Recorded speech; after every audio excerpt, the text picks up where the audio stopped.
నేపాల్ సంక్షోభం చూసి మన దేశం ఏం నేర్చుకోవాలంటే ఏం చెప్తారు? మన దేశం ఏం నేర్చుకోవాలంటే మన ప్రజలు, ఇది ఒక స్ట్రాటజీ, ఇంటర్నేషనల్ స్ట్రాటజీ.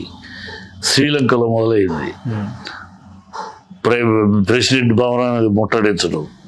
నెక్స్ట్ శ్రీలంకలో జరిగింది, బంగ్లాదేశ్ శ్రీలంకలో జరిగింది, బంగ్లాదేశ్ జరిగింది. బంగ్లాదేశ్ 3 చోట్ల ఒకటే.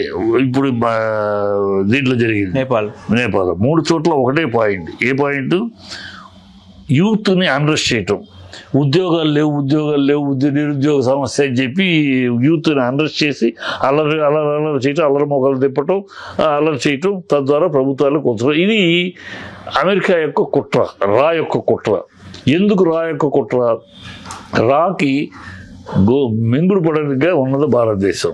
సో భారతదేశానికి చుట్టూ ఉన్న దేశాలన్నింటినీ వాళ్ళ చేతిలో తెచ్చుకుంటే, బంగ్లాదేశ్ ఆవిడ అమ్మాయిని ఎందుకు హసీనాని దింపేశారు? బంగ్లాదేశ్లో వాళ్ళకి విమాన స్థావరం ఇవ్వమన్నాడు, వాళ్ళ విమానాలకి ఇట్లకి ఇవ్వమన్నారు.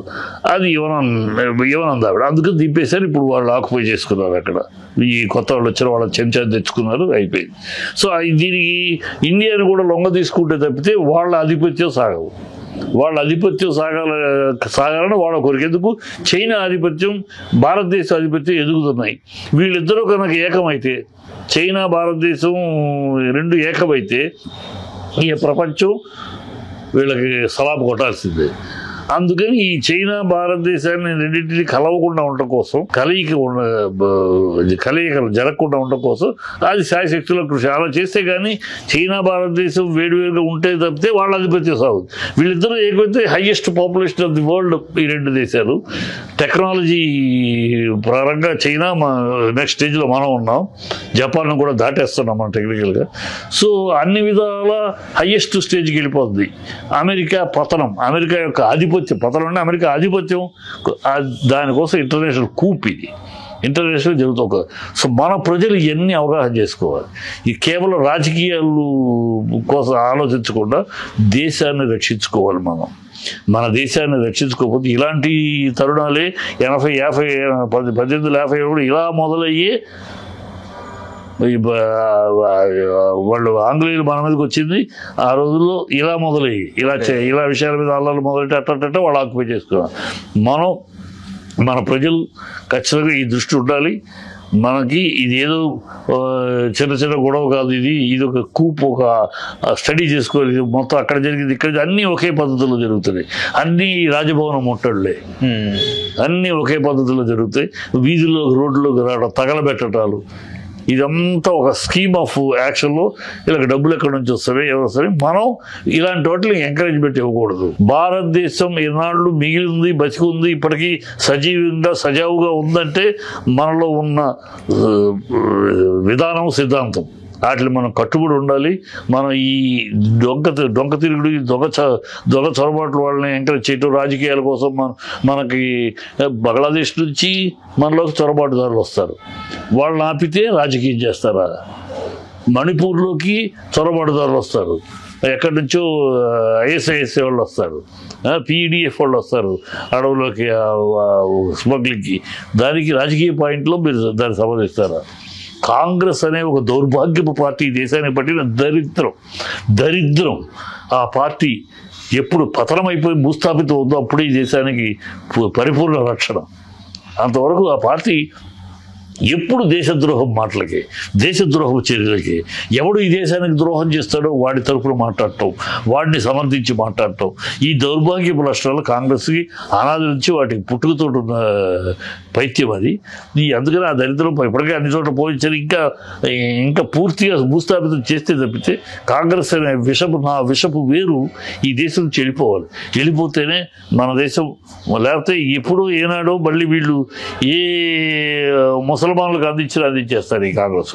ఎందుకంటే వాళ్ళ జెనెటిక్స్ ముస్లిమ్సే కదా.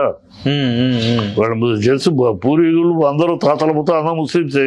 ఈ గాంధీలనే దొంగ గాంధీలే కదా వీళ్ళు. దొంగ గాంధీలు, దొంగ భారతీయులు, దొంగ సనాతన, అన్నీ దొంగలే కదా, ప్రజలను మోసం చేయడానికి వచ్చే బాపతి. సో వీళ్ళు ఎప్పుడైనా అవకాశం దొరికితే మనం లేదా ముస్లిమ్స్ అబ్జెక్ట్ సిద్ధం వాళ్ళు. అందుకనే పాకిస్తాన్ ఏం మాట్లాడుతుందో అదే మాట రాహుల్ మాట్లాడతాడు. రాహుల్ ఏం మాట్లాడతాడో పార్లమెంట్లో, పాకిస్తాన్ పార్లమెంట్లో అదే మాటలు మాట్లాడతాడు. అన్నీ దేశాన్ని మన దేశమే కాదంటాడు. విదేశాల్లోకి వెళ్ళి విదేశీ వేదికల మీద భారతదేశం ఒక దేశమే కాదంటాడు. ఏం మాట్లాడతాడు అతను? ఆ పార్టీ అసలు పార్టీ లక్షణం అన్ని వికృతమైన విషపు పురుగది. ఈ దేశంలో పుట్టిన విషపు వేరది. ఆ విషపు వేరు పూర్తిగా అయిపోయింది. ఇప్పటికే ప్రజలు బాగా గుర్తించారు. ఇంకా ఈ చిన్న చేదు కూడా ఉండకూడదు.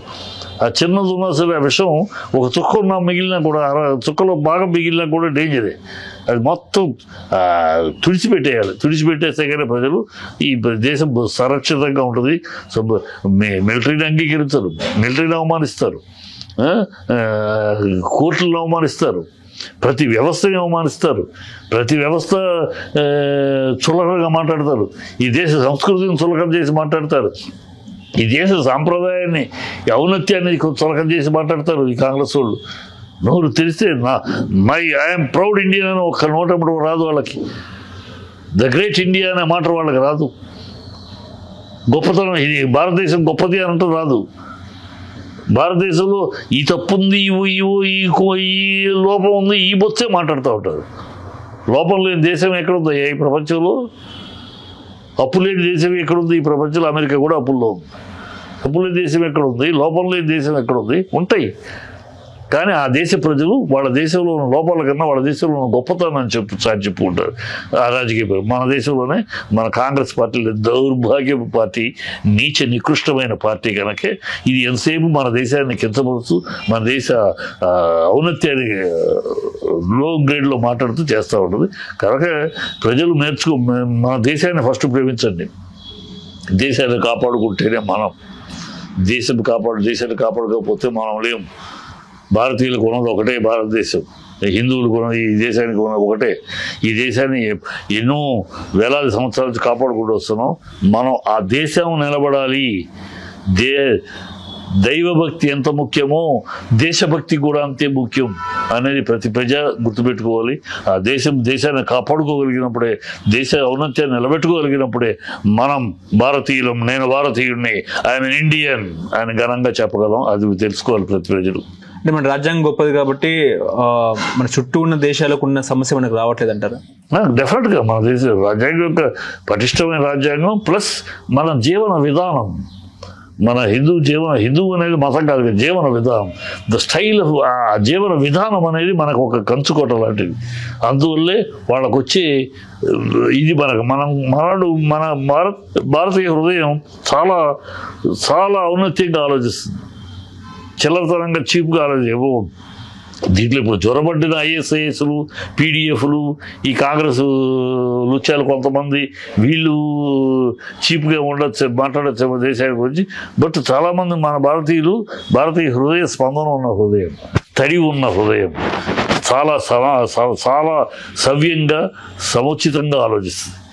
అది మన మైండ్ సెట్. అందువల్లే మన దగ్గర ఇలాంటి పిచ్చి వేషాలు, ఈ ఉగ్రవాద చర్యలకి తావు లేకుండా పోతుంది. అదే వాళ్ళ కండకుడు ఎట్లాగైనా ఉగ్రవాదాన్ని బ్లడ్లో ఎక్కించాలని ట్రై చేస్తారు. అది ఎన్నటికీ జరగదు. భారతదేశం ఔన్నత్యం గొప్పది అటువంటిది. ఎందుకంటే భారతదేశం మామూలు దేశం కాదు. మీరందరూ ఇప్పుడు పుట్టిన వాళ్ళు 2000 సంవత్సరాల క్రితం, దాదాపు 5-6 సంవత్సరాల క్రితం పుట్టింది నా దేశం. ఇదే ప్రపంచానికి బట్టలు కట్టుకుంటూ తెలియని రోజుల్లో పచ్చు వస్త్రాలు నేసింది నా దేశం. గణితం అంటే తెలియని రోజుల్లో సున్నాన్ని అందించింది నా దేశం. నా దేశం ఔన్నత్యం ఎంతటిది.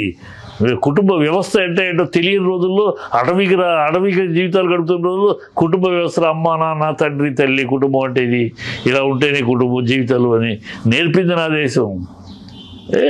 నా దేశం తోటి మీరు ఎక్కడ నా దేశం అంత ఈజీ నాకు తెలుసడం అనేది.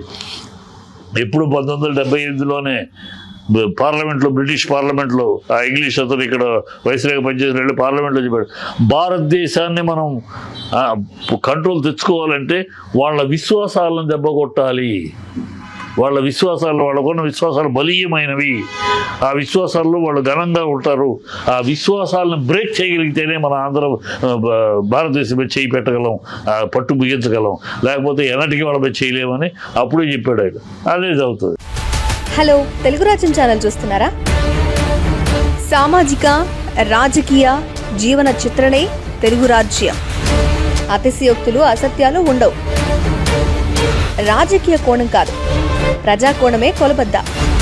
తెలుగు రాజ్యం వీక్షణ మీ ఉత్తమ అభిరుచికి నిదర్శనం.